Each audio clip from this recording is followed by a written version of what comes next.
Boa tarde, pessoal. Mais uma vez aqui tentando iniciar a nossa apresentação por uma série de problemas que a gente acabou tendo no RNP. Mas aqui no Meet a transmissão é um pouco mais estável. Vamos tentar fazer então a apresentação do Rodrigo Varejão, que é um dos nossos apresentadores de hoje. Fique à vontade, Rodrigo.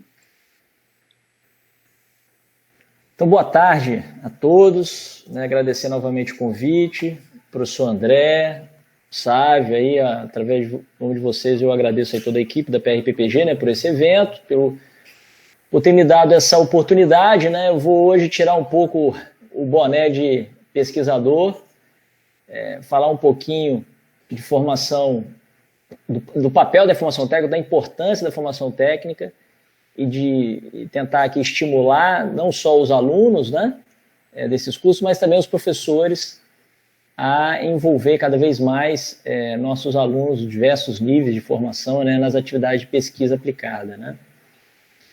O Sábio fez mais cedo, na primeira tentativa, fez uma introdução, falou um pouco do meu currículo, olhando mais a minha carreira como pesquisador, mas eu, como tentei registrar no início da minha fala, eu sou professor que, desde que eu entrei no IF em 2007, já atuei em curso técnico integrado, técnico subsequente, graduação, pós-graduação, lato sensu, e pós-graduação estrito sensu. Então, numa mesma instituição, a gente tem a oportunidade de poder atuar em diferentes níveis, alunos, fazendo formação técnica nos diferentes níveis, e também poder conviver com esses alunos em laboratório, que é essa experiência que eu vou tentar compartilhar um pouquinho hoje com vocês. Bom?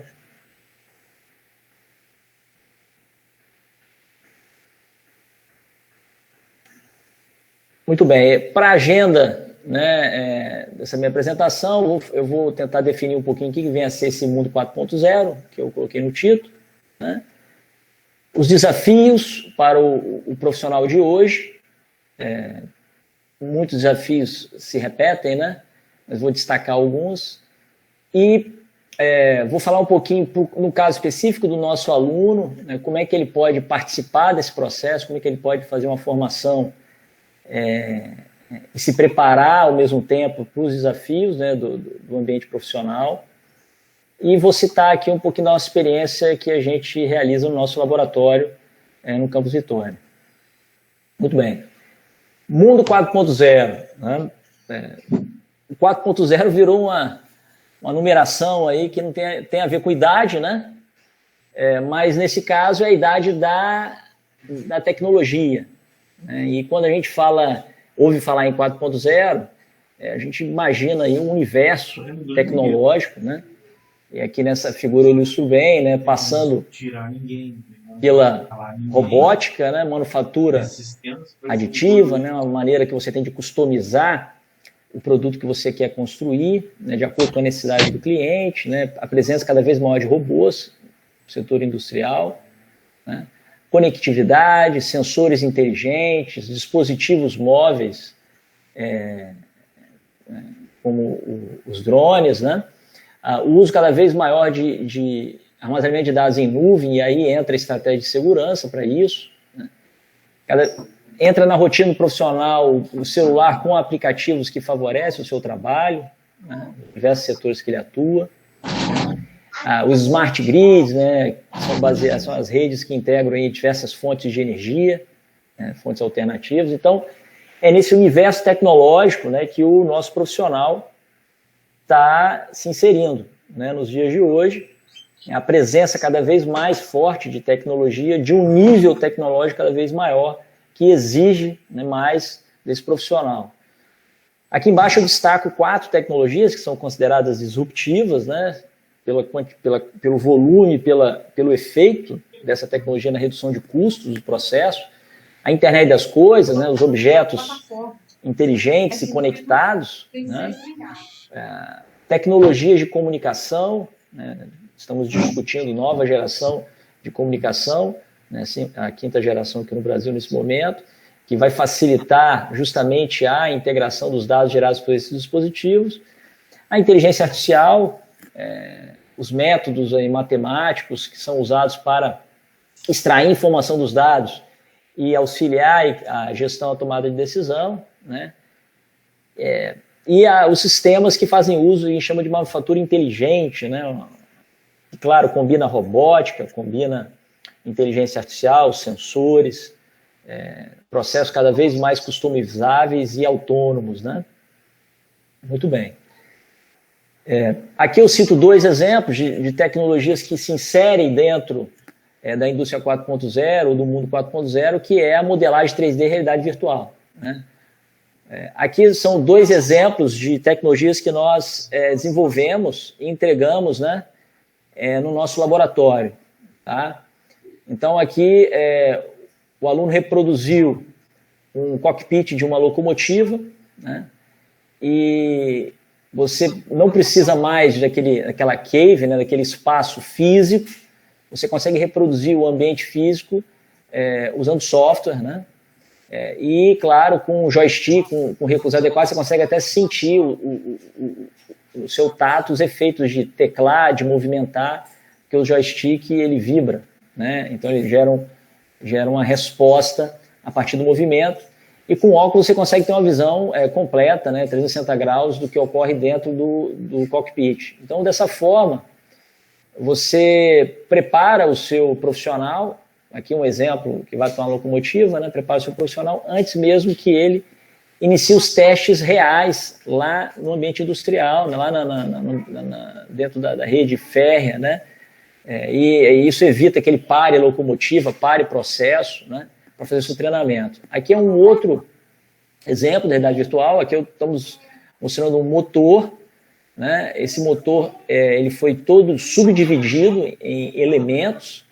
Todos os elementos são identificados numa hierarquia, e com, mais uma realidade virtual, o profissional que está fazendo treinamento e que vai atuar na manutenção desse equipamento, ele entende peça por peça, encaixe, posicionamento. Então ele tem aí uma visão, uma imersão, né, que a gente fala, com relação ao funcionamento do equipamento, e se prepara mais rápido, melhor, com menor risco, né, ao seu trabalho lá na oficina, né? Okay? Do lado direito, um outro cenário um pouco diferente. Aqui é um cenário da área de saúde, né? A tecnologia ela entra em todos os setores, né? A gente fala muito em indústria 4.0, mas nós temos saúde 4.0, agroindústria, setor agrícola, né? O setor de serviço de maneira geral. Então, aqui o nosso aluno reproduziu uma sala de urgência e emergência. Foi um trabalho em parceria, esqueci de dar os créditos, o primeiro em parceria com a Vale, esse é com a Imescan. Então, ele consegue reproduzir então, esse ambiente, né, com todos os equipamentos, consegue simular até o paciente, os sinais vitais dele, né, e com isso ele consegue reproduzir um cenário virtual, mas o mais próximo do real possível, e ele passa a ser uma etapa no treinamento da equipe de socorristas, né, a equipe que atua com urgência e emergência. Tá? Então vejam a possibilidades, né, que a tecnologia cria, né? Ela amplia essas possibilidades, né? Então a gente fala até que a tecnologia ela é habilitadora, né? Ela habilita situações. E, claro, a gente tenta tirar proveito disso, né? O melhor benefício possível dela. Tá? Muito bem. O 4.0, como eu falei, tem relação com a idade, né? Mas aqui eu construí essas etapas, né? Como se fosse um grande edifício. Todo edifício tem uma base, e, claro, a base para esse incremento tecnológico são os conhecimentos de física, química, matemática, né? Biologia. Acrescentei aqui também português, né? Acrescentei o que o aluno, por exemplo, do integrado vê, né, no seu curso, né? O aluno de ensino médio vê isso no seu curso, né? E que precisa valorizar, né? Porque em seguida nós temos incrementos tecnológicos, né? Que quando eu pego a minha área, a área de elétrica, né? Você tem antes da eletricidade, depois da eletricidade, você tem a informatização, e você tem hoje esses sistemas cyberfísicos, né, que combinam todas essas tecnologias, né? Muito bem. Eu posso muito bem sintetizar, né, essa representação que foi proposta alguns anos atrás, não chega a 10 anos, né, que foi proposta até por alemães, né, essa ideia de revolução industrial em camadas, a gente pode sintetizar nessa representação, aqui onde nós temos, então, o conhecimento, o senso comum, né, o senso comum que todos têm, né, independente de ser alguém que faz um curso técnico ou não, entendimento de como é que funciona o mundo real, né? Aí, acima desse conhecimento, nós temos o conhecimento científico, né? E aí entra os nossos colegas pesquisadores, né, que trabalham diretamente com as grandezas físicas, químicas, né, com os materiais diversos, né?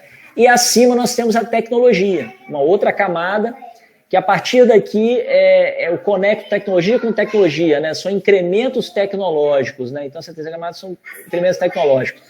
E tudo isso representa, na verdade, o que a gente chama de evolução do saber prático, né? Então, o conhecimento prático, né, ele tem esse itinerário, né? Então, quem trabalha em tecnologia precisou colher dos resultados, de alguns resultados consolidados, né, que veio da pesquisa científica, e também do senso comum, né, que ele tem do mundo real, né? Muito bem. E aqui eu vou tentar trazer algumas definições que vão ajudar a minha explicação mais à frente, tá? Então a gente vai resgatar um pouco aqui o sentido das palavras, né, que a gente esquece, né? Normalmente a gente esquece. Então o saber prático é esse que eu estou querendo vender para vocês, tá? Que é o que nós precisamos, normalmente a gente utiliza, é o que nós utilizamos em laboratório, nos projetos de pesquisa aplicada, etc. Esse saber prático tem um nível de complexidade, e quando eu combino saber prático com nível de complexidade, eu tenho o que nós chamamos de qualificação, né? Então, os nossos alunos, quando participam de um projeto de pesquisa, participam de iniciação científica júnior, no caso, aluno do técnico, ele está adquirindo uma qualificação. Eu diria até que, além da certificação que ele fez em iniciação técnica científica, ele deveria, além disso, receber um diploma, né, de uma qualificação em uma determinada área. Ele trabalhou num projeto de realidade virtual, uma certificação, uma qualificação em realidade virtual, que é o caso dos meus alunos do técnico, que participaram do desenvolvimento daqueles 2 exemplos que eu coloquei para vocês, né? No primeiro, em particular, nós tivemos alunos do curso técnico. Se ele trabalhou num problema agrícola, ele deveria receber, além do certificado de ter participado de uma iniciação científica júnior, também de qualificação num problema específico da área agrícola, que ele atuou junto com o professor. Isso vale em todas as áreas. Nós devemos pensar isso com carinho, né? Porque nós estamos qualificando esse profissional justamente quando ele participa dessas atividades extracurriculares, né? Ora, qualificação e técnica têm o mesmo significado, né? Só que a gente usa qualificação no português e técnica tem origem latina, qualificação, e técnica origem grega, né? Um outro sinônimo também, que eu resgatei aí no meu trabalho que tenho feito para pesquisar um pouco a história da rede federal, é a palavra arte, né? Eu que estudei na França, lá nós temos a escola de arts, que é justamente essa palavra latina, arts, e métier, né? Artes e ofícios, né? No passado falava-se muito em artes e ofícios, né? Artes manuais e mecânicas, né? Que significa a mesma coisa que técnica. Estamos usando técnica hoje, mas faz o mesmo sentido de artes manuais e mecânicas, né? Que faz lembrar os artífices, né, que dominam a arte o saber fazer, né? Ok, muito bem. Feitas essas definições, voltamos aos dias de hoje, né? Nos dias de hoje fala-se muito que um bom profissional, né, um bom aluno de iniciação, ele tem que ter uma ótima ideia, né? Um profissional que tem uma ótima ideia, esse é o profissional que eu quero trazer para a minha empresa, né? Só que uma ideia, ela não é produtiva. Uma ideia não realiza nada, né? Então, uma ideia somente não basta. Uma ideia sem meios adequados, ela não gera resultado, ela não cumpre objetivo nenhum, né? Então, a ideia, primeiro, ela tem que ser específica, tem que ter dado um polimento a ela, para, em seguida, a gente, de fato, transformá-la num projeto ou numa obra, né? Por isso que eu acrescento sempre quando eu falo nesse tema, além da lâmpada, a gente precisa ter uma ferramenta que vai ser o meio adequado, né? E o resultado disso, que é a obra ou o objeto que vai ser construído, né? Análise química, enfim, né? Então, o saber prático envolve essas 3 etapas, né? é uma atividade produtiva, né? E aí, pegando a definição, ela é tanto produtiva quanto criativa. Então, o pensamento, a definição de pensamento criativo é justamente o pensamento que se torna algo que vai ser utilizado por alguém, né? No nosso caso, a gente tenta devolver para a sociedade, né, o produto da nossa pesquisa, né, daquilo que a gente realiza em nosso laboratório, né? Ok? Então, vamos fixar algumas coisas aqui, né? Quem prepara o projeto tem uma ideia produtiva e quem executa o projeto detém o saber prático. Essa é a experiência dos nossos profissionais da área tecnológica, essa experiência que os alunos que participam de iniciação científica, PIBIC Júnior, têm. Tá? E a gente precisa valorizar isso, valorizar o papel desse profissional que consegue transformar uma ideia numa obra, né? Muito bem. Reforçando o papel do profissional, a gente tem diante de nós desafios enormes, né? Sobretudo se a gente olhar para o caso brasileiro, né? Pegando o Brasil, né? As empresas têm dificuldade de preencher vaga de trabalho, em particular de nível técnico, né? Além disso, com essa discussão tecnológica, a entrada da tecnologia no setor industrial, setor de serviços, você vai precisar requalificar, então a palavra qualificação, né? Profissionais, nossos egressos em particular, né? Para atuar em diversas ocupações novas que vão surgir, que demandam um conhecimento mais apurado, uma camada tecnológica mais fina, mais exigente, mais complexa, né? E nós aí, professores, que participamos do processo formativo, o desafio de criar as condições para esses alunos, né? No caso brasileiro, o desafio é ainda maior porque nós temos esse baixo percentual de alunos em formação na área profissional. Então, 8% é muito pouco. Se nós temos expectativas de fazer esse incremento tecnológico no setor industrial, 8% é muito pouco, não atende essa demanda, né? E nós aí estamos no processo de disseminar, de estimular, atrair, né, talentos para a área tecnológica, né? Como foi citado pelo Sávio, eu estou desde finalzinho de 2018, né, mas comecei a trabalhar em 2019, eu fui indicado como representante, né, do CONIF na Câmara da Indústria 4.0, que é sediada no Ministério de Ciência e Tecnologia, e lá nós discutimos, né, nesses últimos 2 anos, os desafios da formação e foram elencadas algumas ações, né, que precisariam de um incentivo e um esforço especial, né, que é tanto na qualificação, aperfeiçoamento e requalificação de profissionais, com relação às demandas da economia, e quando fala economia 4.0, a gente já está ligando aí extensão e pesquisa, né, e estimular essas competências, ou seja, oportunizar aos alunos atividades que estimulem essas habilidades que envolvem certamente a presença de tecnologia, né? E a pergunta que todos se fazem é, sim, por onde a gente começa, né? Formação técnica é importante, ela é necessária, precisamos atualizar e por onde a gente começa. E aí minha fala daqui por diante é estimular e, quem sabe, acelerar, né, a participação cada vez maior dos nossos alunos, né? Chamo os nossos talentosos alunos, que nós sabemos que nós temos no IFES, né, a atuar com formação profissional e enfrentar esses desafios, né? Muito bem, oportunidades não faltam, né? O Sávio, até eu sugiro toda abertura, vocês reforçarem isso, né? O IFES hoje, né, ele cresceu muito em termos de oportunidades, justamente favorecendo a formação de profissional diante desses desafios que foram colocados, né? Por exemplo, a pesquisa, ela traz o problema novo imediatamente, ela tem dinâmica, né? A ação de pesquisa, ela é muito mais dinâmica, muito mais rápida, se atualiza com muita velocidade. Os cursos, os projetos pedagógicos dos cursos, matrizes curriculares, têm o seu ritmo, não precisa acelerar tanto, ela tem sua cadência normal, é conhecimento consolidado, e a pesquisa vai trazendo as novidades e vai incrementando isso no laboratório. Melhor ainda quando o aluno pode participar, né, desse ambiente. E aí nós temos os grupos de pesquisa, que são essas células aí onde nascem, né, essas lideranças de pesquisa da nossa instituição, as atividades de pesquisa, as ideias de pesquisa, os laboratórios, quando esses grupos são capazes de alocar um espaço físico para a permanência dos nossos alunos, né? A nossa instituição organiza eventos, né? Os financiamentos de bolsas, né? Nós temos alguns cursos técnicos que já trabalham um pouco essa ideia de aprendizado baseado em projetos, né? Com projetos integradores. Nós temos projetos de ensino, projetos de pesquisa e projetos de extensão, e eu pretendo citar alguns exemplos mais à frente. Tá? Então, oportunidades aqui não faltam para o aluno, né? A gente precisa fortalecer mais e criar as condições para esse aluno desenvolver todo o seu potencial, né? Aqui eu vou citar 3 exemplos. O primeiro é o projeto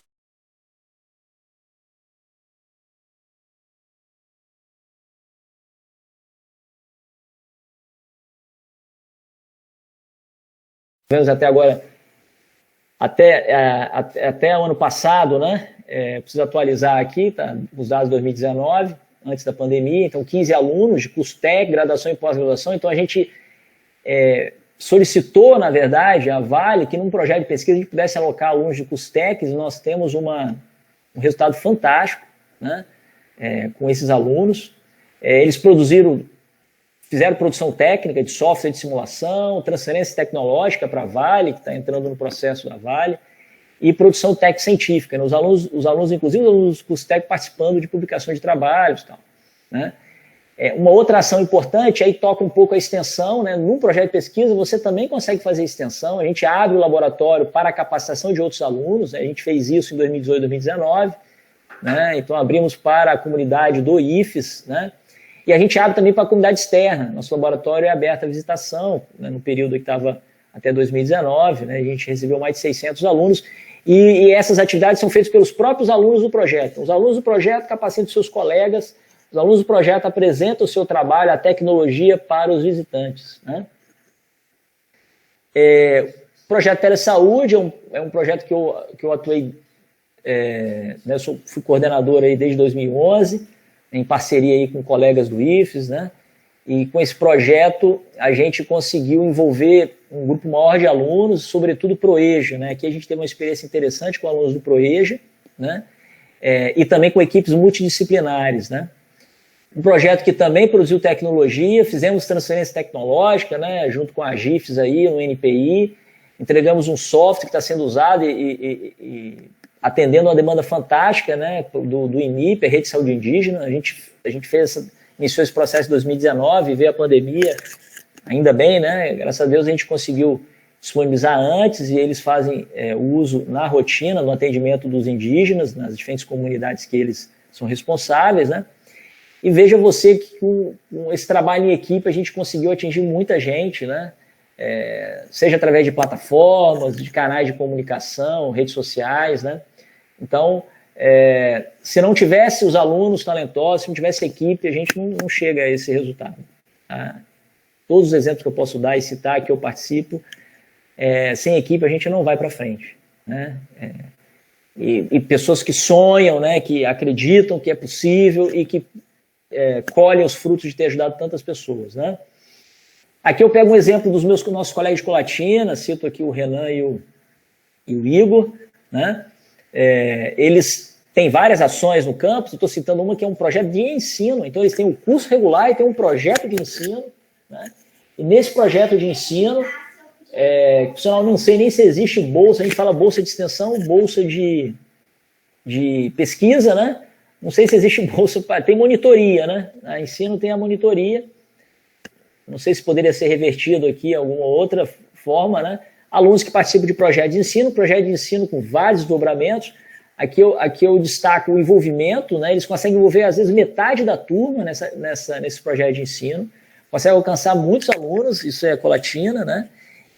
A inovação deles aqui foi eles articularam um curso técnico de robótica, né? Desculpa, um curso técnico de informática com um curso superior de administração e informática, um curso técnico superior, e dentro desses cursos de informática, as equipes de robótica, e o pessoal da administração dá apoio às atividades que giram em torno aí de promover uma equipe de robótica, né? Viajar, captar patrocínio, etc., promover o suporte, né, financeiro a essas equipes. Eles têm sucesso aí, várias medalhas, né, em competições todo ano, tá?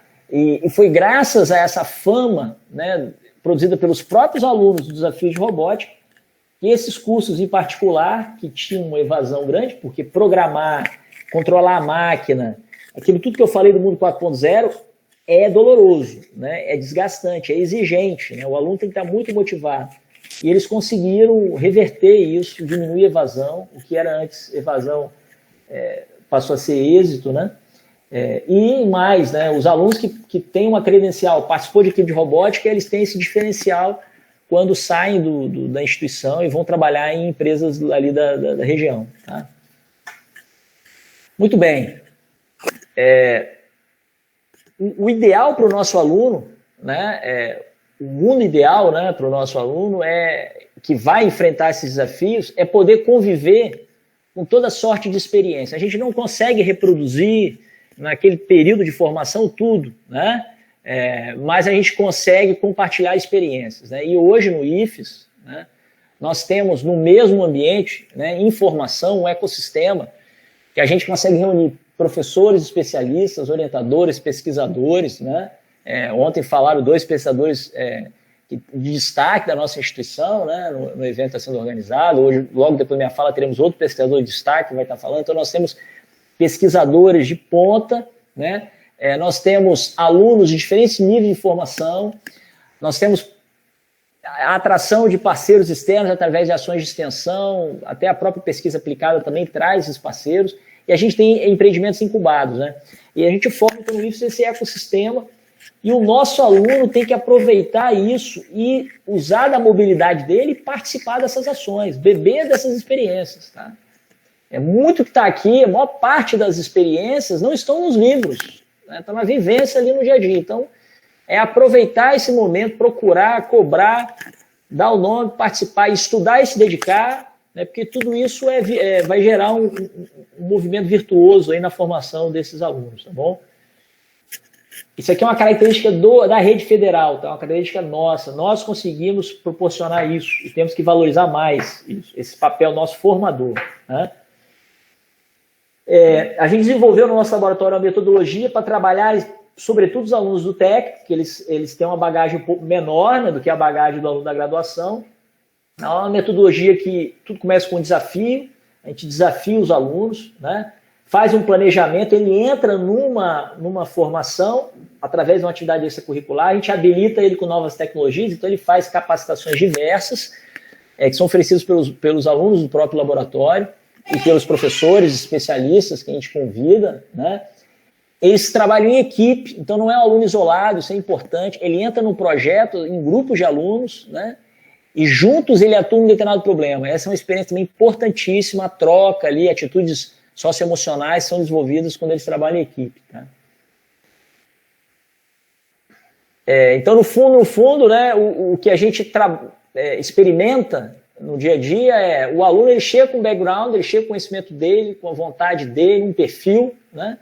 A gente trabalha algumas habilidades que a gente chama de hard skills, né? Usando as tecnologias que nós temos no laboratório, e a gente insere ele num projeto. Aí entra a metodologia baseada em projetos, onde a gente, em equipe, eles desenvolvem as atitudes socioemocionais, né? Os soft skills, tá? Então, vejam que não fazemos nada de extraordinário, não tem dúvida que isso acontece em todos os campos, e a gente precisa valorizar esse trabalho que está realizado pelos nossos professores pesquisadores em particular, né, que topam atuar em vários níveis, que topam atuar em várias frentes.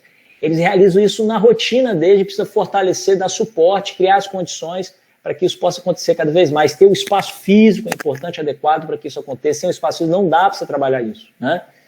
E os alunos, claro, vão se beneficiar muito disso, né, na nossa instituição. E como os resultados, né, que a gente pode colher de ações como essa, eu cito algumas aqui que eu elenquei da equipe que trabalhou no nosso laboratório aí nos anos de 2019, né, 2018, 2019.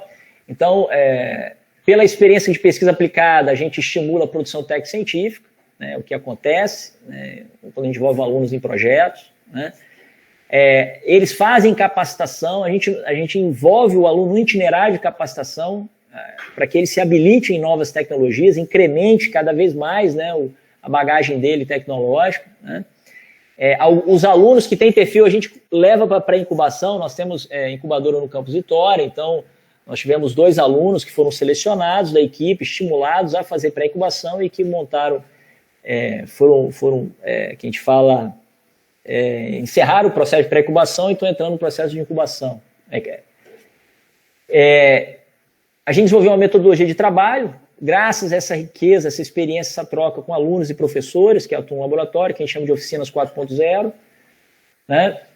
Nossos alunos participaram do desafio de robótica, essa foi uma novidade, testando um pouco esse trabalho, essa metodologia, e aí quem liderou esse processo foi um dos professores do laboratório, o professor Douglas, né? E a gente participou e ganhou um desafio, não temos curso de robótica no campus, né? Nós fizemos sensibilização de alunos de escola pública, como eu falei, a troca ela é importante, né, para a comunidade local, né, essa interação ela é rica, e também é uma contrapartida que a gente dá, né, a comunidade do que vive em torno a nosso campus. Oportunidade de estágio, todos os projetos que envolvem empresa parceira, é normal surgir oportunidade de estágio, nosso aluno é chamado para incorporar o quadro da empresa, integrar o quadro da empresa, e desenvolver essa tecnologia lá, porque ele passa a dominar uma tecnologia, né? Então a gente teve exemplos disso no nosso projeto. E, enfim, o protagonismo do aluno, né? O aluno podendo participar, é fantástico, podendo participar de reuniões de equipe, discutir com engenheiros, né, experientes da empresa parceira, colocar seu ponto de vista, interagir. Essa experiência, esse campo de prática que quando a gente consegue proporcionar faz muita diferença na formação dos nossos alunos, né? É difícil depois até segurá-los, né? Esses alunos normalmente seguem outro caminho, né? Procuram outros horizontes, porque são várias oportunidades que aparecem na carreira deles, né? Aqui eu destaco, como eu falei, né, uma equipe de alunos do curso, a equipe de alunos do nosso curso técnico, né? Com um papel do professor Douglas, que ele atua no curso técnico na disciplina de automação, mas ele tem formação na área de robótica, em visão computacional. Esses alunos fizeram oficina de programação com a gente, fizeram também de realidade virtual e fizeram oficina de robótica Rose, que é a plataforma que foi usada aí nesse desafio, com o professor Douglas, e eles foram campeões, né, ganharam de alunos de mestrado e doutorado, né, que participaram da competição. O SBAI é um evento que normalmente envolve a comunidade de alunos do nível estrito sensu, né? E foi muito interessante ver eles recebendo prêmios, são talentos, né? Usaram muito de lógica e matemática para poder vencer esse desafio, tá? Então, era esse o recado, né? Era essa mensagem que eu queria passar, né? E espero... Até chegou o meu parceiro aqui. Isso, já. E aí eu devolvo a palavra aí para o Sávio, né? Agradeço aí a presença, espero que vocês tenham me ouvido bem, né? Podido acompanhar. E vou falar para você, Sávio, dar continuidade aí ao evento.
Boa tarde, Sávio. Boa tarde a todos. Agradeço a apresentação, a cordialidade.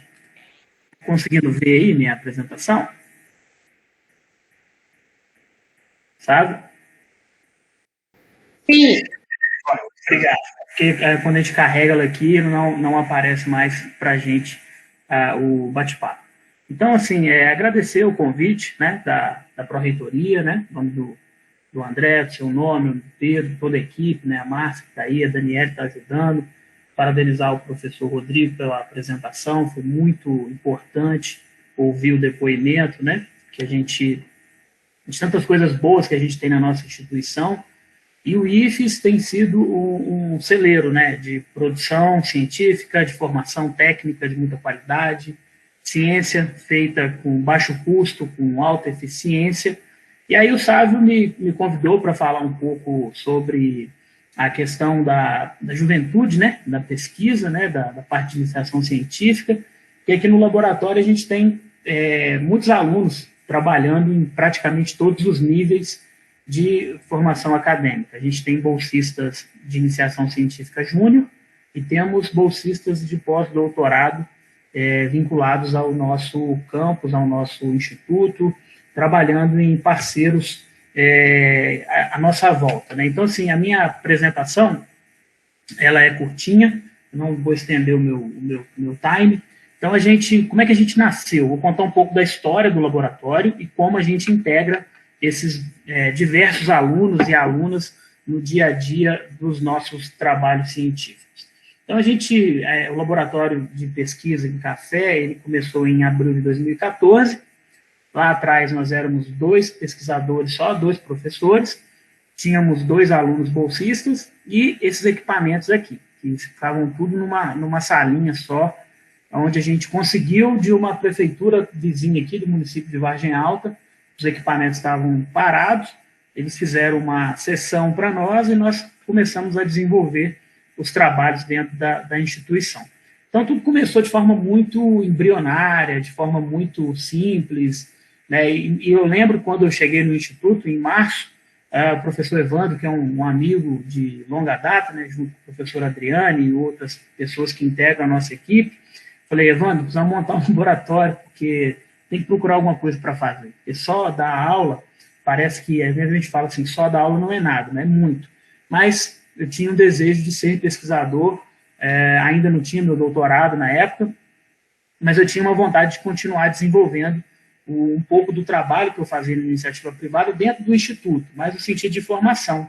E aí a gente conseguiu montar essa pequena infraestrutura, e hoje, assim, um panorama de como nós estamos, né? Nós temos hoje 7 unidades dentro do campus Venda Nova, um laboratório de P&D, um laboratório de sensorial, um de fermentação, de torra, extração e preparo, modelagem, prototipagem e laboratório de pós-colheita.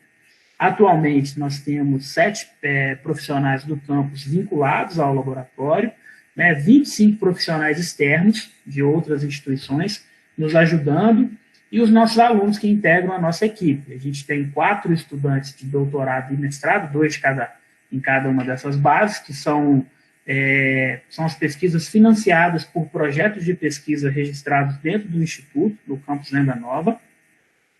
Nós temos 25 alunos bolsistas, que vão desde o ensino médio até o pós-doutorado, e cooperação externa com algumas universidades, como a Universidade do Equador, a Universidade de Ciências Agrárias da Rússia e a ZAU de Zurique, que a gente tem costurado alguns acordos, tanto para envio de alunos quanto para receber alunos.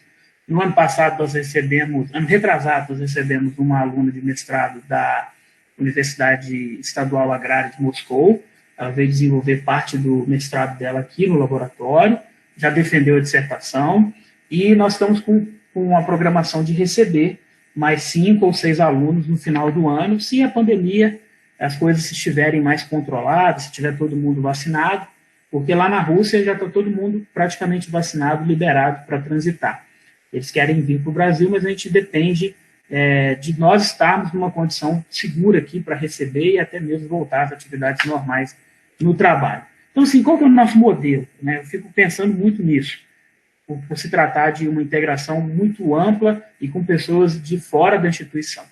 Normalmente, a gente vê um modelo muito piramidal, né? As pessoas, os doutores, os pós-doutores no topo da pirâmide, delegando para os doutorandos, que vão delegando para os mestrandos, que vão delegando para os graduandos, e assim sucessivamente.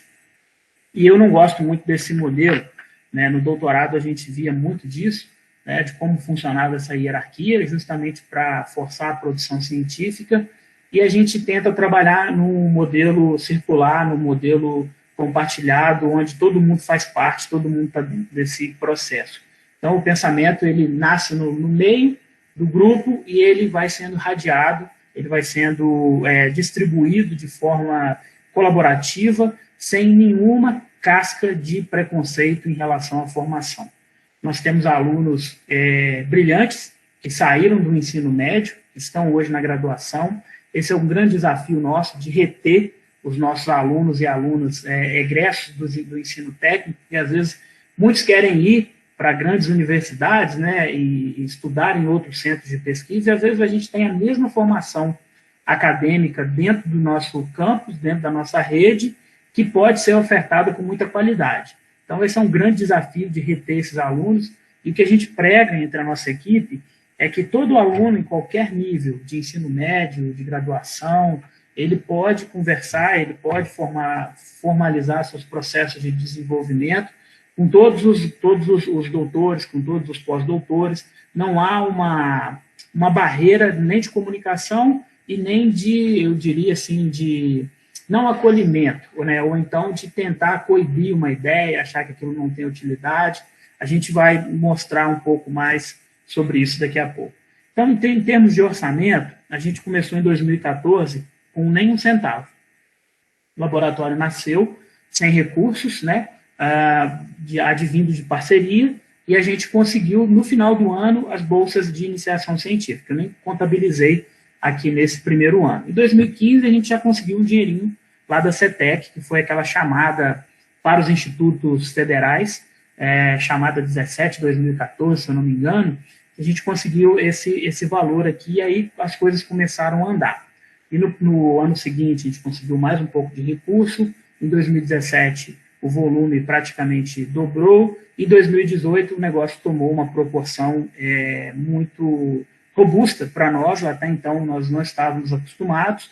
2019 e 2020, a captação caiu um pouco. E em 2021, nós praticamente já igualamos ao nosso melhor ano de captação. Então, é importante frisar isso para quem está ouvindo, porque fazer pesquisa, desenvolver ciência, custa caro. Não são só as bolsas dos alunos, tem toda uma infraestrutura, a parte de manutenção, de custeio, de investimentos em equipamentos, né? Uma preocupação nossa do laboratório tem sido a própria alimentação dos nossos alunos, porque a gente não tem refeitório dentro do nosso campus, e a gente tem que pensar em estratégias para que esses alunos tenham condições de se alimentarem bem. Muitos deles cumprem muito mais do que o dobro da carga horária, quase sempre unanimidade, eles têm que trabalhar 20 horas, no caso dos bolsistas de IC, é normal eles trabalharem 40 horas todas as semanas, não por uma questão de obrigação, mas por uma questão de prazer, né? E com isso a gente vem conquistando algumas coisas nos últimos anos. Em 2017, nós fomos reconhecidos como o projeto de maior impacto social e tecnológico, lá na Rede Tech, e aí nós fomos para a Austrália apresentar os resultados, né, com com outros campi da rede federal, né, pessoal de São Paulo, do Rio de Janeiro e do Nordeste. Então está aqui Luiz Henrique, que é nosso egresso de Ciência e Tecnologia de Alimentos, né. Então isso para nós foi muito importante, porque nós fomos para uma feira, né, e tinham várias tecnologias sendo demonstradas, muita gente com robótica, e aí eu falei com o Luiz, assim, Luiz, vai dar para a gente não.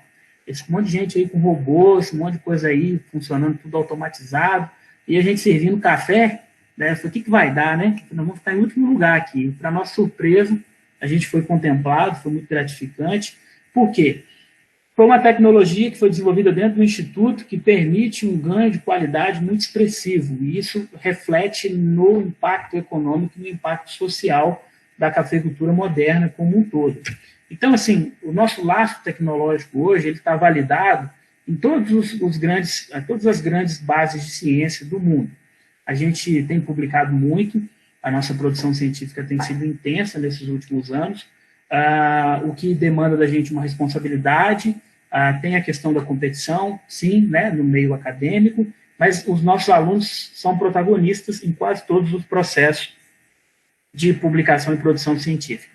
A começar pelas cartas de patente, pelos registros de software, pelos artigos que são publicados, a gente sempre mantém toda a equipe integrada num conjunto de ações que são muito colaborativas.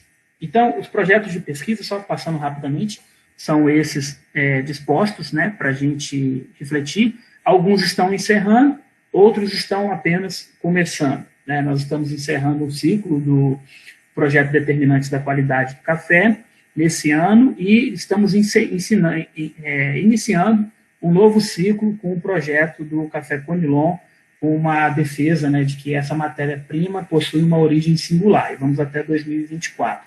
Grande parte desses projetos de pesquisa são desenvolvidos com financiamento privado, alguns com financiamento interno, outros com financiamento da própria FAPES aqui, ou do CNPq, ou de outras agências públicas.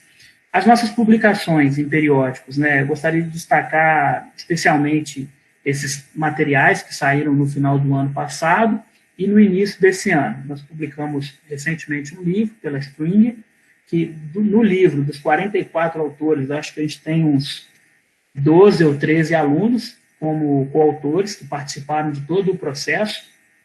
E, do lado esquerdo, um trabalho que, para nós aqui do laboratório, foi muito suado, foi conseguir chegar na base da Nature e demonstrar um estudo inédito para a comunidade científica em relação ao microbioma do café, né? E do lado direito, um trabalho de um egresso nosso de graduação, do Dério Júnior, publicado na Food Chemistry, né?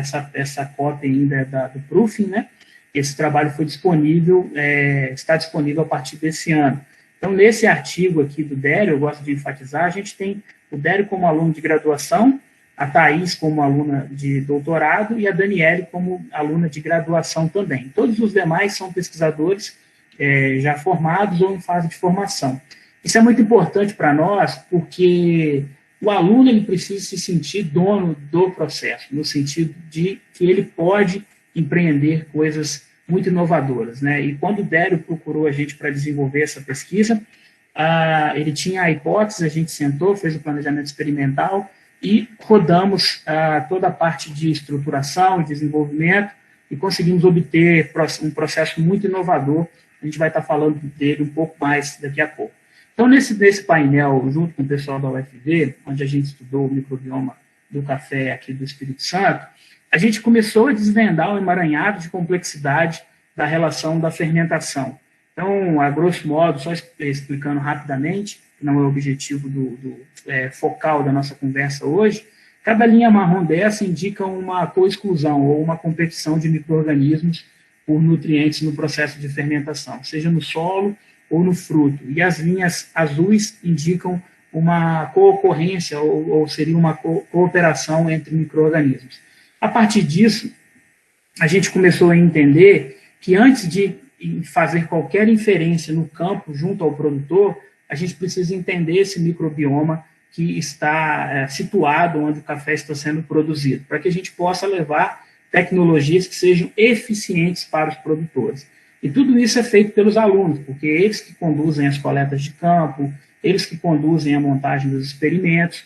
Cabe a nós, enquanto professores e pesquisadores, apenas uma supervisão e orientação das ações finais na relatoria desses estudos. Então, essa proposta desenvolvida pelo Dério Júnior, a gente pegou um tanque de fermentação, a gente desenvolveu um processo onde a gente forçou um processo de fermentação que a gente chama de maceração carbônica, que é um ambiente enriquecido de CO2, né?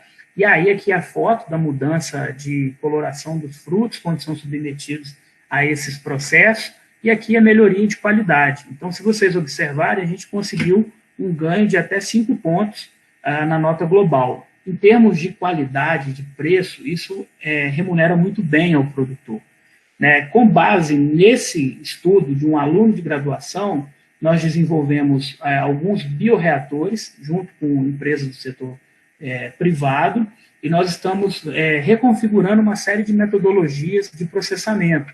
Por quê? Nós começamos a entender a mecânica que ocorre dentro do micro-organismo, dentro da célula, quando a gente força algumas condições de temperatura, de pressão, de troca de gases no ambiente de processamento.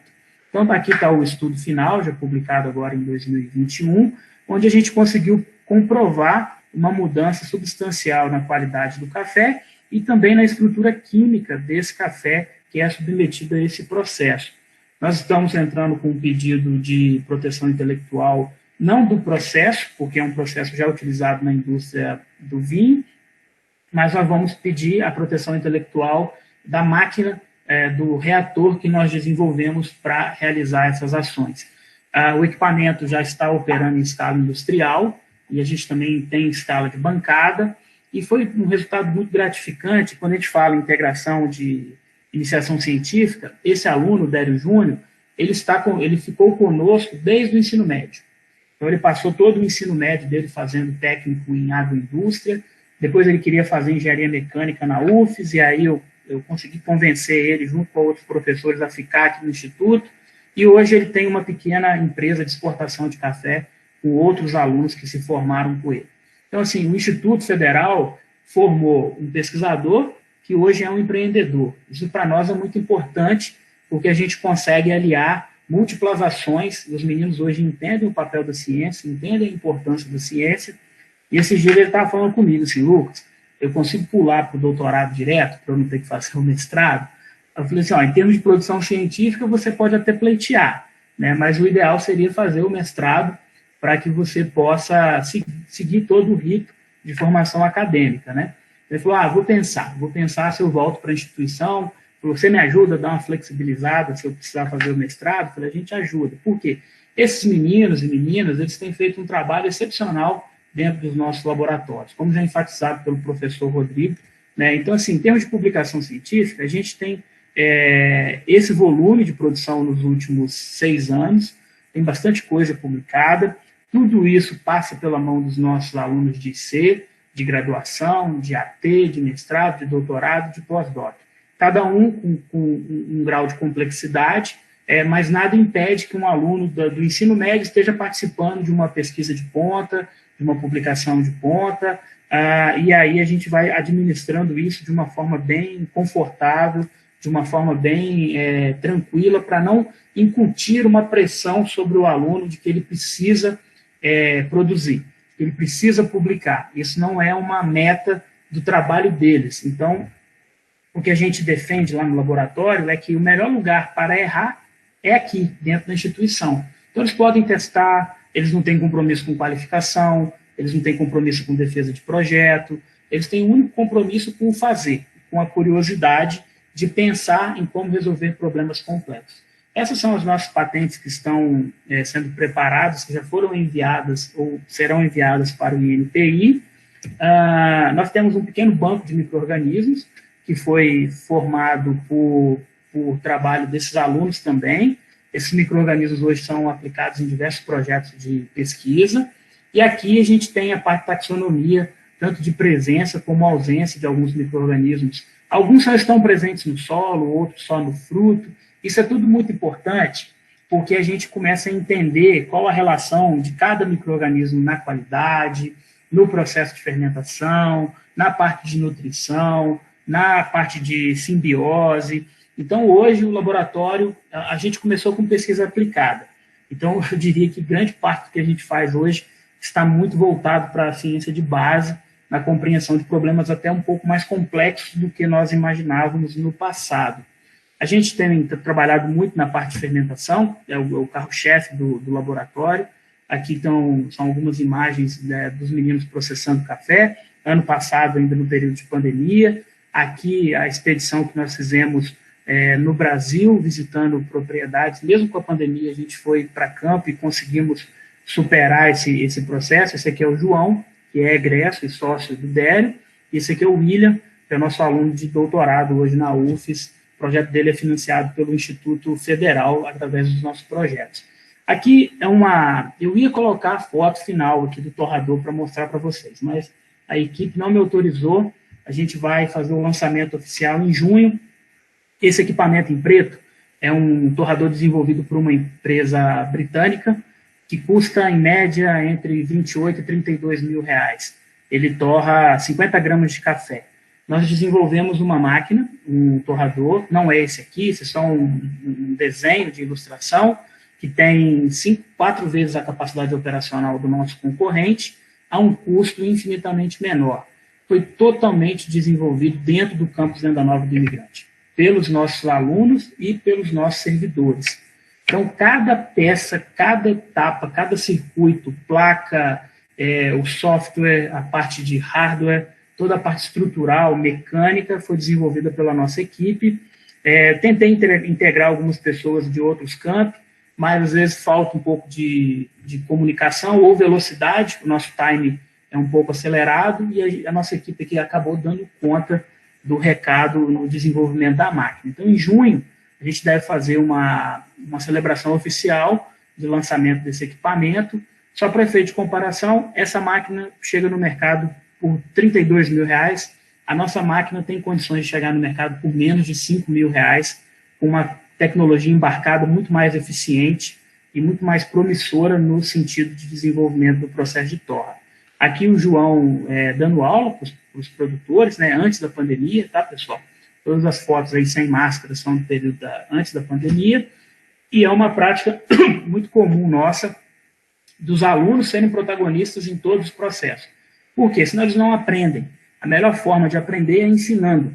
Então, eles são professores, eles precisam passar por esse treinamento, eles vão sendo formados ao longo da caminhada deles, e nessas oportunidades que têm, eles vão para frente ministrar um curso, ministrar um treinamento, ajudar os produtores. Na parte de extensão, a gente tem um observatório de qualidade, que a gente já analisou mais de 2.000 amostras nos últimos 5 anos. São atendimentos aos produtores tanto da região aqui, quanto do norte, de Minas Gerais. A gente tem preparado muito os produtores para competições, e a gente tem sido campeão de todos os concursos com tecnologias desenvolvidas pelo laboratório. Nós somos tricampeões do Cup of Excellence, ganhamos 3 vezes já o Late Harvest, e ano passado uma produtora atendida por uma de nossas alunas foi vencedora desse concurso de florada premiada. O que isso gera de entrega para a comunidade? Essas premiações chegam a remunerar em até 30 mil reais por saca um produtor. E quem faz esse trabalho é o aluno, não sou eu, não é o professor Ademar, não é o professor Evandro, nem os outros professores que integram a nossa equipe no dia a dia. A gente apenas orienta esses meninos no sentido de desenvolvimento e prospecção de mercado. A gente tem um conceito de clínica tecnológica, que é onde a gente marca um dia da semana para o produtor vir conversar conosco, ao invés da gente ir até o campo e ter essa despesa de deslocamento, né? Às vezes o risco e tudo, e o tempo, o produtor vem. Então, eles fazem fila, se organizam, e a gente tenta atender a todos. A gente tem algumas unidades de referência, né? São 9 propriedades, e nos últimos anos a gente já atendeu 850 famílias em todo o estado do Espírito Santo, com certificações, com treinamentos.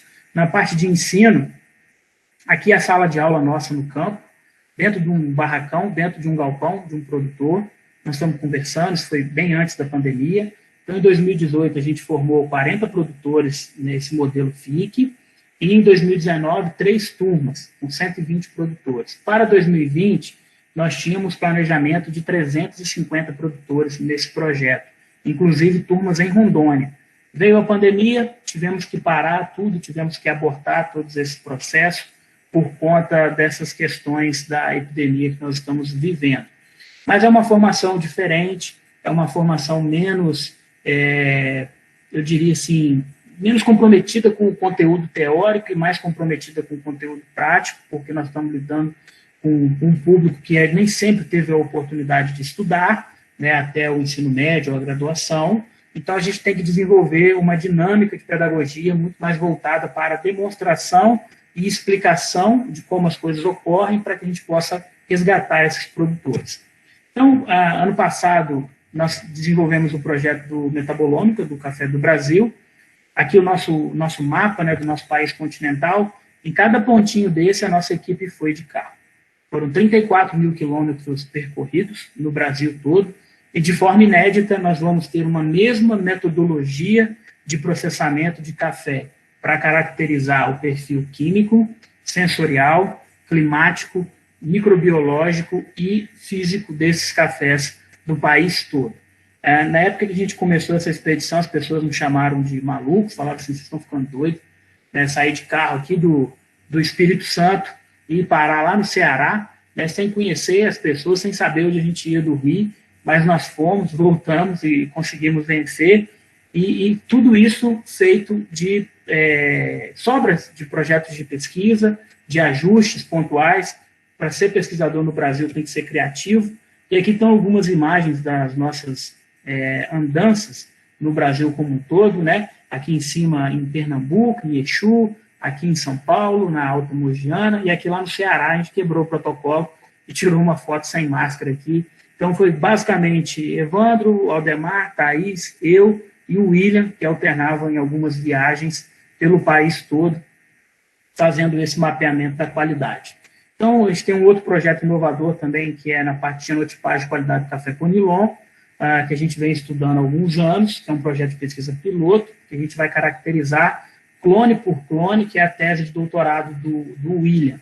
Ele tem trabalhado com a gente já há alguns anos, e aqui são análises que a gente já vem fazendo desde 2018, lá no norte do Espírito Santo. Coletas de fruto, coletas de solo, sistema radicular, e tudo isso para entender o que acontece na qualidade com a qualidade. Aqui os treinamentos dos nossos alunos, então os produtores aprendendo a torrar café, né, os produtores aprendendo a provar café, o professor Aldemar dando aula de dia de campo sobre boas práticas de manejo, né? Então isso é muito importante para nós aqui, porque se não fossem os alunos, o laboratório não existiria. Então a essência do laboratório e do Coffee Design são os nossos alunos, são os nossos bolsistas. Então a gente tem que pensar em condições para que eles possam prosperar, para que eles possam se desenvolver, para que eles possam se capacitar e levar conhecimento para os produtores e, a partir disso, gerar negócios exitosos. Aqui também nos congressos, né, em 2019, uma parte da equipe, o pessoal que já falava um pouco mais de inglês, foi para a Alemanha apresentar alguns trabalhos na Universidade de Bremen, e a partir daí a gente começou uma conexão muito intensa com o mundo, né, trocando projetos de pesquisa, desenvolvendo metodologias, e o nosso próximo desafio é enviar os alunos para fora do país. A gente está costurando isso, tem conversado muito com o André, né, com o professor Deusélio aqui no campus, para a gente ajustar isso na reitoria, para que a gente possa dar oportunidade a esses alunos estudarem. A Thaís, que é a nossa doutoranda, está indo para a Espanha, assim que liberarem ela para viajar, e depois para os Estados Unidos, passar um período de desenvolvimento do doutorado dela, né? A gente tem tentado proporcionar boas oportunidades aos nossos alunos. Em 2017, a gente desenvolveu um projeto grande, que foi trazer o Cup of Excellence para dentro do Instituto. Foi a primeira vez que isso aconteceu no mundo, na organização do evento. Então, aqui estão pessoas do mundo inteiro, são basicamente compradores de café, que vieram participar de um concurso de qualidade. Então, a gente fez esse esforço. Na época, a Adriane e o Aloysio, nós fomos ao sul de Minas para entender como é que isso funcionava, e a gente conseguiu fazer um evento com pouco investimento. Basicamente, o IFES teve poucos gastos em termos de grandeza com todo o evento que foi desenvolvido, e isso possibilitou uma abertura da cafeicultura do Espírito Santo para o mundo como um todo, em especial no café Conilon, porque até então todo mundo acha que o café Conilon é um produto de baixa qualidade, muito inferiorizado, e a gente conseguiu fazer um trabalho de convencimento pós-evento que permitiu hoje grandes oportunidades a grandes produtores e a grandes profissionais da nossa rede. Então, assim, os nossos parceiros de pesquisa, agradecer a todos, né? A gente tem em cada pontinho desse aí do mapa um parceiro, alguém que está trabalhando em uma base de dados ou em alguma análise mais complexa, né? Agora, mais recentemente, me integrei ao mestrado de agroecologia em Alegre, né? Com o projeto Conilon, nós estamos integrando campos de Itapina e de Montanha ao campus de Venda Nova. Então, todos os parceiros que nos ajudam no dia a dia, no desenvolvimento das nossas ações, que são coletivas. No mundo, onde a gente tem parceiros, são centros de pesquisa, precisa atualizar aí esse mapinha, onde a gente já foi, onde a gente já tem parceiro desenvolvendo pesquisa com a gente, desenvolvendo algumas ações focadas na melhoria da qualidade do café. Os nossos financiadores, né, a gente tem conseguido fazer pesquisa graças ao investimento privado dentro do Instituto, mas também temos recursos do consórcio, do CNPq e da FAPES, que nos ajudam muito. E é isso, esse é o nosso campus aqui, onde a gente fica, tem que atualizar essa foto também, porque o laboratório já tomou um grande espaço aqui em cima, mas essa paisagem bonita, que eu sempre encerro as minhas apresentações, agradecendo todos os dias por ter a equipe que nós temos dentro do campus, acima de tudo, uma liberdade excepcional para trabalhar, uma confiança no nosso trabalho. Isso é muito importante, que isso é dado pela gestão do Aloysio Carnieri, junto com Adriane, Maíra, Cristiano. Os nossos alunos entram e saem quando eles precisam, né, com muito respeito, com muito zelo ao patrimônio público. E é muito importante defender isso, porque quanto mais tempo o aluno passar dentro da nossa instituição, menos tempo e vulnerabilidade fora da instituição, às vezes, ele está. Então, é importante trabalhar nessa defesa, trabalhar com essa motivação institucional, que é possível. Como ex-aluno da UENF, eu gosto de uma frase que era muito citada lá: os melhores profissionais a gente forma em casa. Então, de fato, a gente tem conseguido formar bons profissionais dentro do nosso campus, dentro da nossa instituição, e assim eu encerro e devolvo para o professor Sávio a palavra, agradecendo vocês pelo tempo. Muito obrigado. Muito obrigado, Lucas. Muito obrigado pela bacana apresentação. A importância aí das pesquisas, né, tanto para a devolução como um impacto para a sociedade, assim como para a formação acadêmica e também a ajuda no trabalho do servidor, do professor que está ali acompanhando o aluno, né? Como você disse, sem o aluno, seja ele de qual grau for, né, de ensino júnior, de PIBIT, ou mesmo de mestrado, doutorado, pós-doutorado, todos se complementam. Bom, e aí eu quero chamar agora para abrir o seu vídeo também o Rodrigo, se ele puder fazer agora uma participação conjunta. E aí a gente entra para uma fase de conversa, de etapa, de bate-papo. Pode ser entre vocês, a gente também tem algumas perguntas que podem ser feitas. Se alguém tiver alguma pergunta aí que está assistindo presencialmente, virtualmente aí, ao vivo, pode também colocar no chatzinho que a gente vai ler. E eu vou começar assim, com uma pergunta para os dois, na verdade, né? Primeiro, eu vou fazer uma pergunta para o Rodrigo, que iniciou sua apresentação. Rodrigo, já que eu estou falando eu vou fazer logo a pergunta.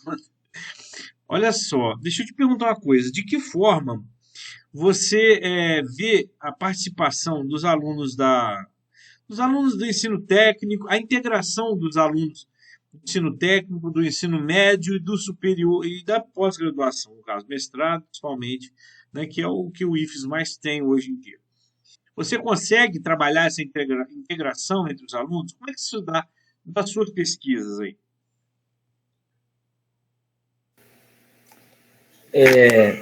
Obrigado, Sávio, pela pergunta, né? Essa é um pouco a essência da experiência que a gente, até ouvindo agora o professor Lucas, eu tive a satisfação de conhecer mais detalhes, né? Eu ouvi falar, mas estou tendo acesso a mais detalhes do trabalho que ele realiza. Você vê que tem um peso de pesquisa aplicada e pesquisa de alto nível muito grande, né? A questão é a seguinte: a realidade do aluno do curso técnico, né, que a gente é um aluno que vem aqui só fazer o curso e ir para casa. Até a sala de aula é pensada assim, ele frequenta uma sala de aula só para as aulas regulares, né? Ele não tem um espaço, por exemplo, os alunos do curso técnico, eu estou pensando aqui em Vitória, né? Não sei como é na realidade das escolas agrícolas, que tem uma característica de escola agrícola, né? Então, o aluno ele não tem um espaço para ficar, ele não fica no contraturno, né? Então, é raro o aluno, ele não consegue entrar no laboratório, porque o laboratório é aberto somente para as aulas, né? E tudo isso, o que falta é uma liderança, falta alguém que, né, proporcione atividades extracurriculares para esses alunos. A gente vê muitos alunos participando, eles adoram participar de Olimpíada, é impressionante. Os alunos participam de diversas Olimpíadas. E você acompanha o processo, é sempre um professor, às vezes um professor de matemática, um professor do núcleo comum, né, que puxa esses alunos para esse desafio, né? Então, o que eu descobri, aí eu vou falar aqui a experiência que eu vivenciei, quando eu decidi colocar os alunos do técnico nos meus projetos, eu fui vendo o quanto eles são sonhadores, motivados, só que eles não têm experiência suficiente para dosar essa energia dele, né? Mas esse fato de eles serem sonhadores e ousados digamos assim, eles entram com uma carga máxima, vamos dizer assim, né? Que permite ele atuar. Tem alunos que ficam 2 anos comigo, ok? Trabalhando, né? E aí, assim, eu vou trazer aqui uma situação que eu vivi no projeto 2016. A gente resolveu, nesse projeto da Vale, abrir vaga para alunos do técnico, né? Eu já trabalhava com alunos do técnico em outros projetos, resolvi abrir nesse em particular, que envolvia realidade virtual, programação e tal. Aí eu fiz um processo seletivo em dezembro, né? Abri uma vaga. Vieram 20 alunos. Foram aprovados pela análise curricular, etc. Né? Uma vaga. E aí ele falou, caramba, bicho, tem muito aluno bom, o que a gente faz? Aí a gente marcou uma entrevista com eles em fevereiro, né? Para conversar com todos. Eu queria conversar com todos os alunos, né, saber o que eles pensavam, motivação. Rapaz, para minha surpresa, em fevereiro, então foi em dezembro que a gente deu o resultado da análise documental, os meninos chegaram com software pronto, aplicativo celular, chegaram com vídeo, com o software rodando realidade virtual, aquilo que eles iam se capacitar, eles ficaram fazendo sozinho nas férias, então eles ficaram janeiro estudando, porque eles sabiam que tinham que estar bem para passar na entrevista. Então, quando eu vi isso, aí volta a questão eles não dosam, né? Eles se investem de corpo e alma, são sonhadores, e, cara, esse perfil compõe a equipe, né? Todos são importantes na equipe, todos são importantes, mas esse perfil compõe a equipe. E vou dizer mais, cara, esse aluno que participa de uma experiência como essa do professor Lucas, quando for se tornar um profissional, ele vai ter já vivido uma experiência num ambiente muito mais próximo do que ele vai encontrar fora da escola, que dificilmente a gente vai conseguir reproduzir nos laboratórios. E nem é obrigação do professor reproduzir tudo que acontece lá fora do laboratório, porque ele não tem recurso para isso. Mas um projeto como esse do Lucas, por exemplo, o aluno ele vivencia já uma experiência real. Ele pode saber o posicionamento dele, ele pode saber o quanto ele precisa trabalhar. Olha a quantidade de feedback, como eu tenho que trabalhar meu perfil. Ele vê o aluno de mestrado, caramba, eu quero fazer aquilo, olha que legal, ele trabalha com machine learning. Eu tenho alunos do técnico que fizeram oficina de machine learning e eu preciso melhorar a probabilidade de sair. Então ele vai conhecendo, há uma troca riquíssima que nós não conseguimos reproduzir em aula, entende? Esse é o ponto. Eu não consigo reproduzir nem lendo um livro, nem numa aula regular, essas vivências, experiências, por exemplo, que o professor Lucas mostrou ali. Então, quanto mais a gente estimular isso, né, o resultado é o melhor possível. Né? Cada um no seu lugar, cada um no seu nível de formação, com o seu perfil, né, fazendo essa troca. Nossa, o aluno do doutorado estimula o do mestrado, o aluno de mestrado estimula o aluno de graduação, o aluno de graduação faz a liderança, um atua mais na gestão, o outro atua no desenvolvimento, um quer mão na massa, o aluno do técnico quer mão na massa, ele quer ver ali o negócio acontecendo, ele quer ver a ciência se fazendo na prática. Então, eu não sei se eu falei demais aqui, mas... A sua experiência também é muito fantástica. Esse relato, né, Rodrigo, dos alunos se mobilizarem e da força de vontade deles participarem desse processo seletivo que você fez aí, eu tenho certeza que te abriu os olhos para um grupo de trabalho que a gente às vezes ignora que existe. E que ele é poderoso, é forte, tem vontade, às vezes não tem muita calibração ali no objetivo, porque, como você falou, não tem experiência. Mas a força é contagiante. E, assim, a equipe às vezes falta um pouco disso também, né? Desse impulso, dessa vontade. As equipes são formadas por nossas equipes de pesquisa, elas são formadas por pessoas de diferentes condições de formação, né? Às vezes, quem tem oportunidade de trabalhar, principalmente num programa de estrito senso, você pega aluno de ensino técnico, graduação, mestrado e já vai lá para o pós-doutorado. Então, assim, a interação entre eles é uma coisa riquíssima. Como você falou, um aluno que tem a oportunidade de fazer uma iniciação, ele não vai encontrar isso em sala de aula, ele não vai encontrar isso aí num livro, ou em qualquer outro ambiente que não seja a pesquisa, que não seja a iniciação científica, uma equipe de trabalho, né? Então, acho que essa sua experiência é fantástica. Muito obrigado por compartilhar. Agora, com o Lucas, né, ele falando de café, deu até vontade de tomar um Por café. sinal, eu vou tomar o meu daqui a pouco, o meu arábicazinho. Eu já tomei quando você foi falando, eu fui tomando, já tem mais nada aqui não. Mas assim, o Lucas, a gente vem acompanhando, lógico, o trabalho dele já tem algum tempo, né? E tem se mostrado bastante produtivo na parte de cafeicultura, né? E vai crescer muito ainda, tenho certeza, porque todo mundo gosta de café, não tem quase ninguém que não gosta, né? Então, um negócio que é fácil de falar para as pessoas, porque todo mundo conhece. É difícil de falar de proteômica, isso aí ninguém conhece, mas falar de café, aí todo mundo conhece, né? Mas, ô Lucas, eu queria assim, que você falasse um pouquinho sobre como é que é a experiência do aluno que está fazendo aí pesquisas com vocês, alunos de graduação, de técnico, quando eles voltam para casa, qual o ganho, o enriquecimento para eles no ambiente familiar, no ambiente estrutural da vida deles, né? De que forma isso impacta a vida deles? Assim, isolando a parte do ensino, né, que a gente tem um ensino de muita qualidade, mas o que a pesquisa está agregando na vida desses alunos aí?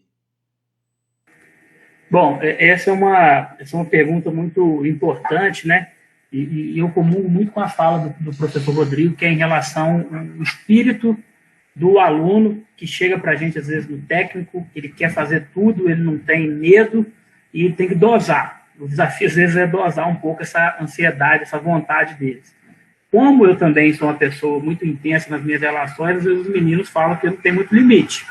A gente vai falando demais, ajustando muito. Nesse quesito, sabe, é importante, eu vou contar os casos aqui que a gente tem de egressos, né, do laboratório. Então, no caso do Dério, Luiz, João e Marina, que já passaram por aqui e estão trabalhando hoje. No caso dos 4, né, Marina hoje está empregada em uma grande multinacional, trabalha hoje como chefe de qualidade. A Marina nem se formou. Antes mesmo de formar, o setor privado veio e pegou ela. Então, ela resolveu abrir mão da formação, no caso de ser diplomada, para ir trabalhar. E está muito bem, mas hoje ela sente que deveria, talvez, ter encerrado o ciclo. Mas é um caso muito importante. Por quê? Ela chegou para a gente, vindo de uma outra área, não tinha muito o que ia fazer na vida e tal, e começou ali, hoje é uma profissional muito bem alocada, mesmo não tendo se graduado, concluída a graduação, ela conseguiu uma formação profissional no Instituto, que habilita ela a desenvolver a tarefa que ela está alocada. No caso do Dério, Luiz e João, a transformação é muito maior. Por quê?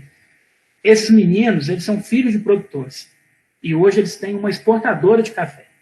Então, você imagina o paradigma de você, filho de produtor. Quem é filho de produtor sabe que é difícil, às vezes, o filho tomar frente nos negócios da família e assumir, às vezes, as responsabilidades de mexer em um sistema produtivo, uma forma de manejo e até mesmo no mercado, porque vai mexer com o brio do pai, né, que é o que toma a decisão dentro da propriedade. Isso é um sistema muito tradicional em nossa região e no café também.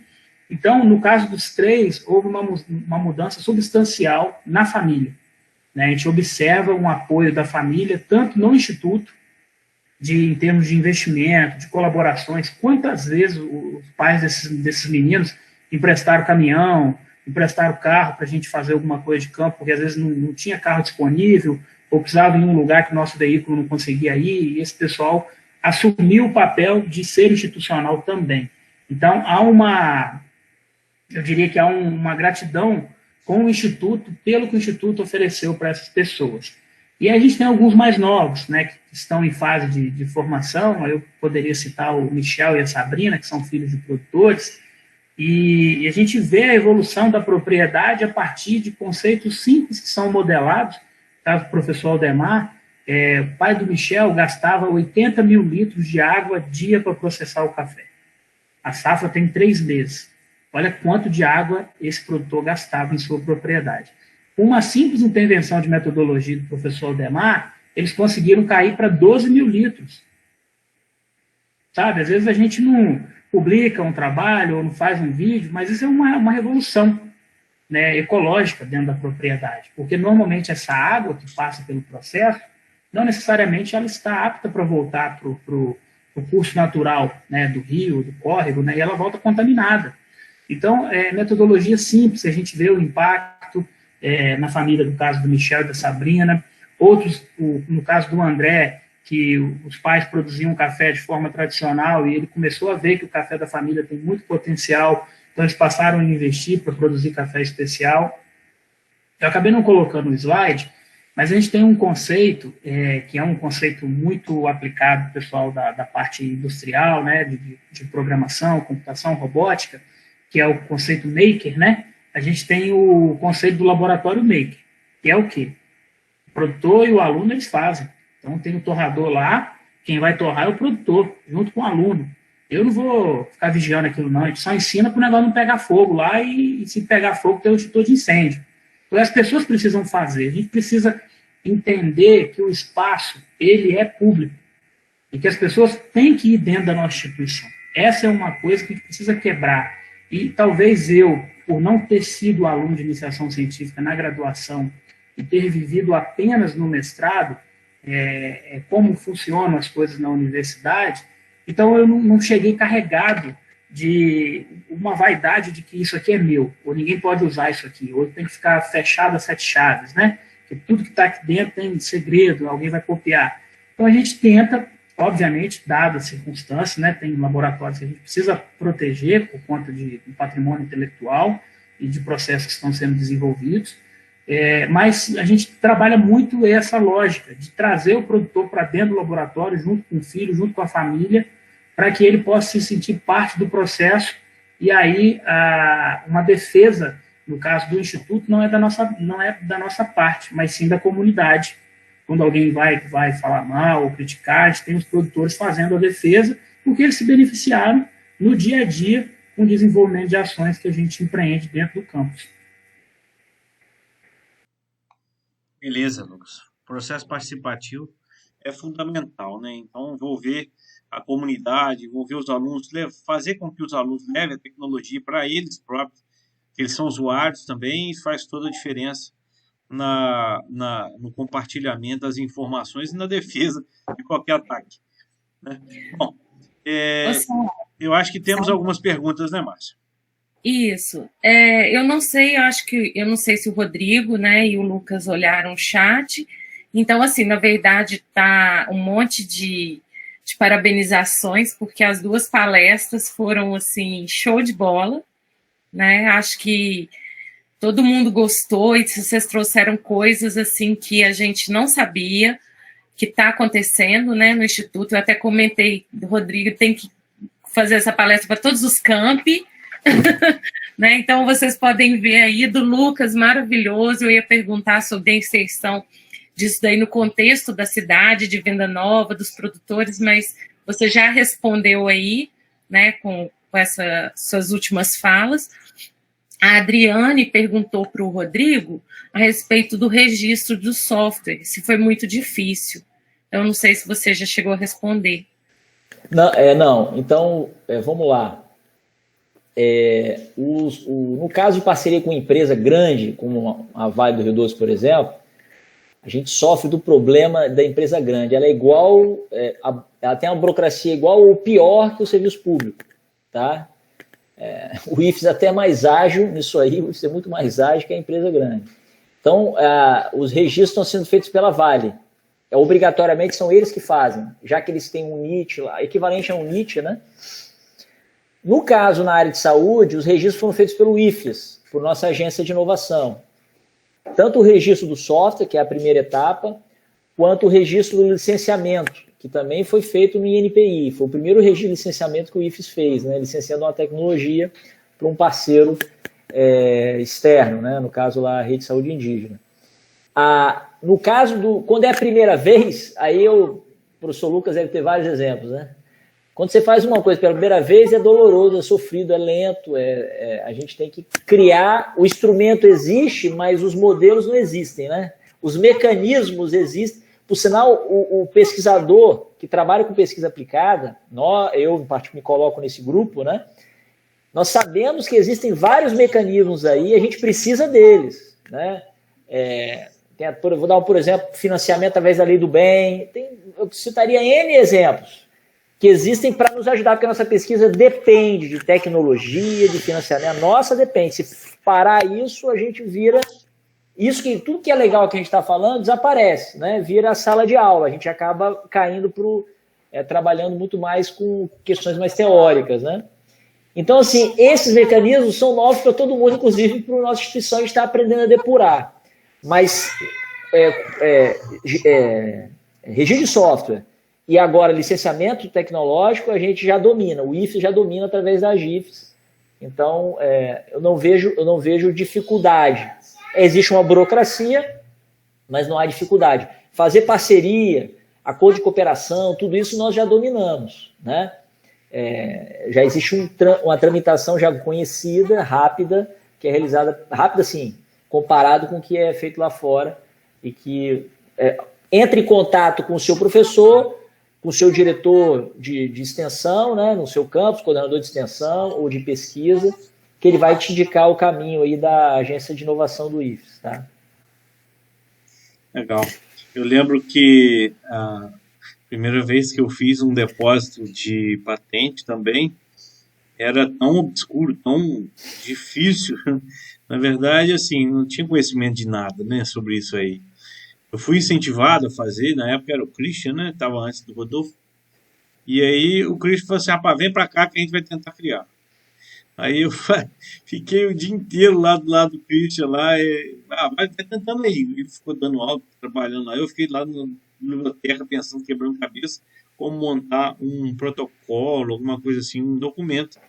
E realmente, depois que se cria, né, você faz o primeiro, lógico, cada vez que você faz, você aperfeiçoa a submissão, é que nem escrever um projeto. Primeiro sai aquela coisa esquisita, né? Mas o segundo, terceiro, quarto, lá pelo centésimo, você já está acertando bem. Se você me permitir até, você me fez... às vezes as pessoas perguntam por que essa burocracia, né? Aí eu queria comentar, para você fazer, se você quer devolver alguma coisa que você fez, né, dentro da instituição ou em parceria com a instituição, você tem que formalizar isso. Não tem jeito, né?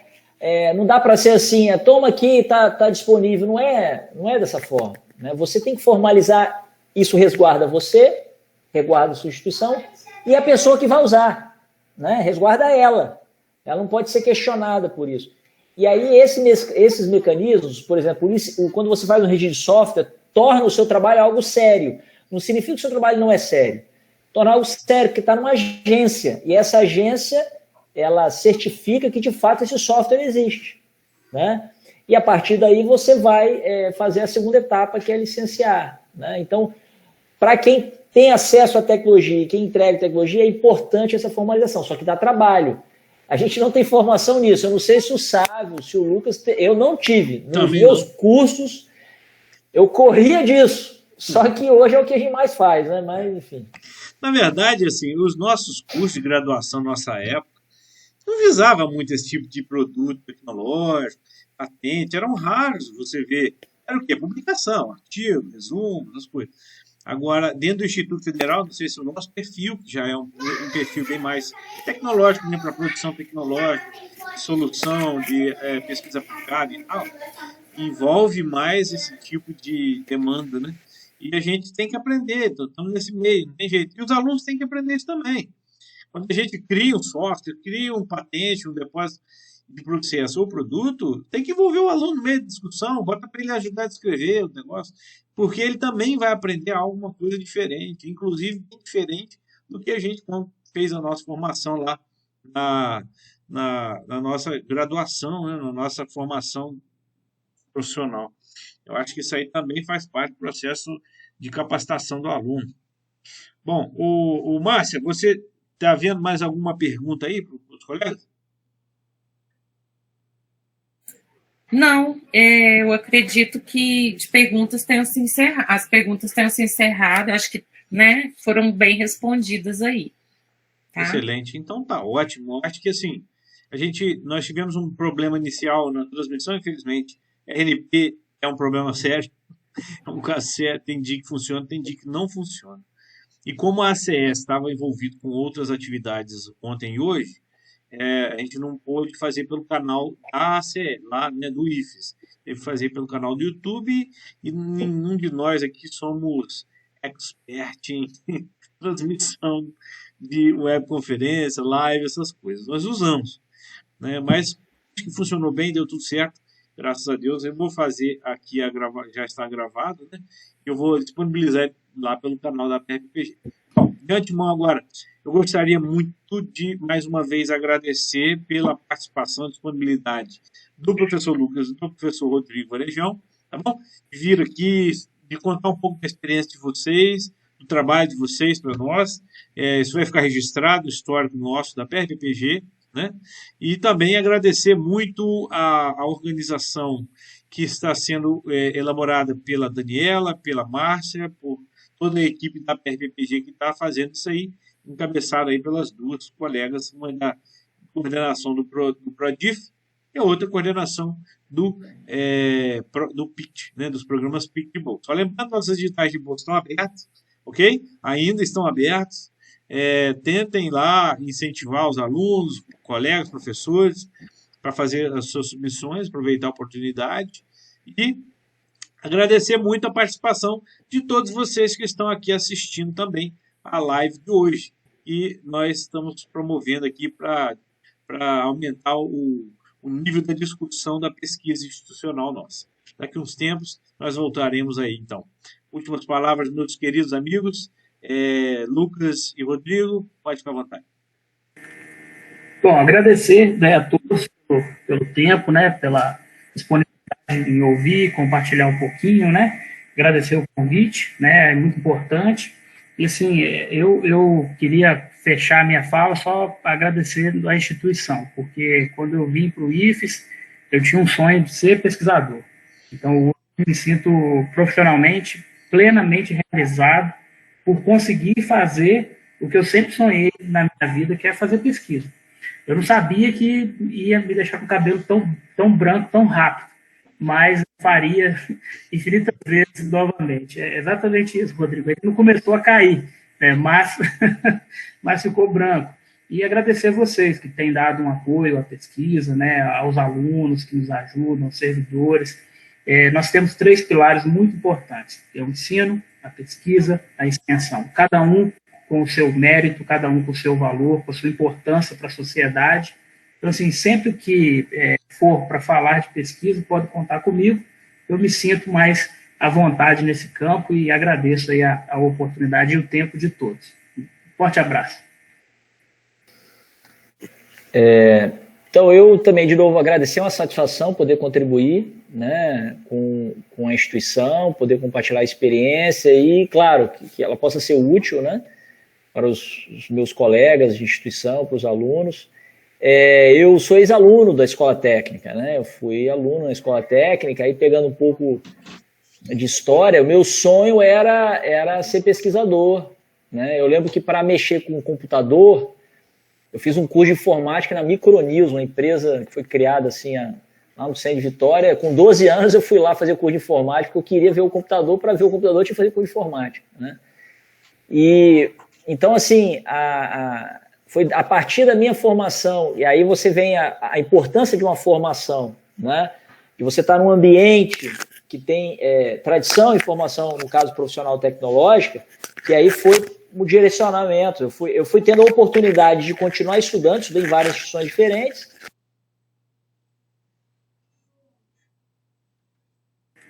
O microfone fechou, professor. Opa, obrigado.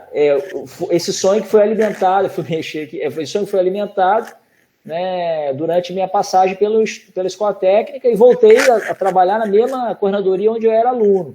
Confesso que, onde eu fui aluno, né, e tenho colegas hoje que foram meus professores, né, eu confesso que eu demorei para entender, como eu fiquei muito na nossa formação acadêmica, a gente demora para entender a contribuição que nós podemos dar na sociedade, né, que é aliar isso tudo que foi falado com formação. Isso é uma coisa que nós sabemos fazer e precisamos só valorizar mais, né? Ensino, pesquisa e extensão, eu tenho dito nessa apresentação, não coloquei, fiquei com medo de ficar longa, para mim fortalecer a extensão, vai fortalecer a pesquisa aplicada, que vai fortalecer o ensino, né? O ensino vai colher os frutos de todas essas novidades que vocês estão trazendo na realidade de vocês aí, nas atividades de pesquisa, tá? É isso que eu acredito, né? Forte abraço a todos aí, se cuidem, até a próxima. Muito obrigado, pessoal, mais uma vez. Agradeço a todos e desejo a todos aí um excelente final de tarde nessa quinta-feira. Um abraço a todos. Só lembrando, quem puder entrar lá no canal da PFPG, curte lá para a gente ganhar volume. Um abraço.